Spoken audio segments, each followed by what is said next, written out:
Selaku Ketua Pembangkang, saya mengundang semua ahli parlimen hadir dan sebahagiannya mengikut Zoom untuk memberikan mesej bahawa tak ada masalah untuk ahli parlimen bersidang kerana bola sepak boleh diteruskan, panggung wayang boleh berjalan dan tak ada sebab sama sekali. Jadi kita ini cara kita melahirkan bantahan kita kepada keputusan penggantungan parlimen, walaupun Yang di-Pertuan Agong telah memberikan pandangan supaya bahawa darurat ini tidak bermakna sidang parlimen boleh digantung. Jadi hanya menunggu keputusan Perdana Menteri.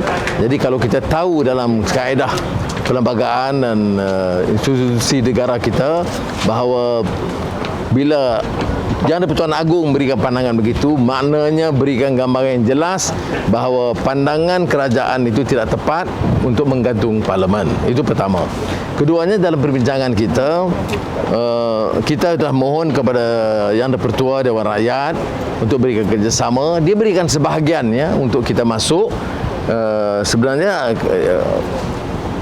dia kuasa dia sama ada kuasa speaker atau kerajaan, Perdana Menteri atau Ketua Pembangkang. Jadi saya gunakan kemudahan yang ada pada Ketua Pembangkang untuk mengundang ahli-ahli parlimen hadir.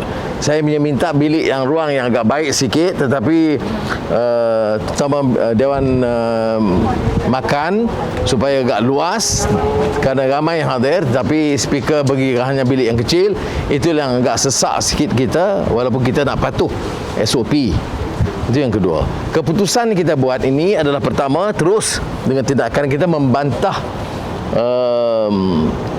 persediaan darurat yang tidak mengemukakan apa-apa asas yang munasabah, dan terutama penggantungan parlimen yang merupakan satu-satu negaranya bersama Myanmar.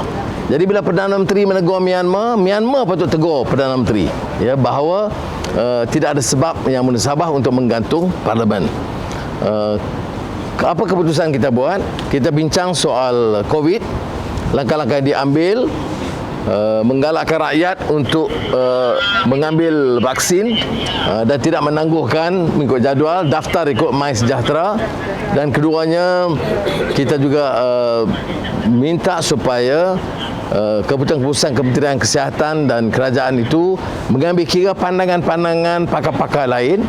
Jadi ini telah dibentangkan oleh kita. Begitu juga soal ekonomi, kita putuskan supaya ada kuasa.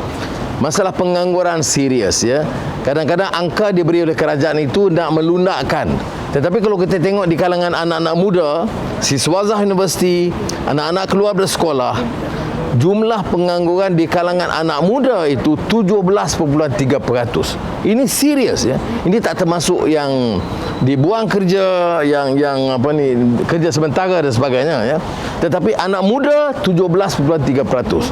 Ini membebankan. Jadi kalau ibu bapa yang agak pendapatan sederhana atau yang di kalangan miskin, itu satu beban yang besar yang selalunya kerajaan dalam ucapan tak mengambil kira, kerana bagi mereka ini hanya 5% atau 4%. Kenyataan-kenyataan kalau tanya menteri, semuanya terkawal.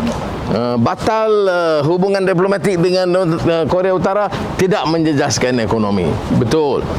Soal langkah-langkah diambil, semua tidak menjejaskan. Kenyataannya, pengangguran di kalangan anak muda saja sudah mencecah 16.7%. Ini terlalu tinggi Ini jangan kita keliru dengan angka. Kalau kita pergi ke kampung, kalau jumlahnya begitu, dari keluarga yang berpendapatan rendah atau sederhana, ini sangat membebankan. Jadi ini juga kita akan bincang, kita akan kemukakan usul-usul spesifik untuk kerajaan. Kemudian juga jatuh kuasa mengenai pendidikan, kerana jadi haru biru ini kenyataan buka sekolah, tak buka sekolah, dan peranti diberikan, tak diberikan, sekarang nak dibagikan balik. Jadi ini semua keputusan-keputusan dibuat cara gopah-gapah yang tidak membantu anak-anak di sekolah. Dan kita juga bincang soal perundangan dan keselamatan, dan ini dalam tempoh beberapa hari ini Majlis Presiden akan bermesyuarat memutuskan langkah-langkah berikutnya. Terima kasih. Wassalamualaikum warahmatullahi wabarakatuh.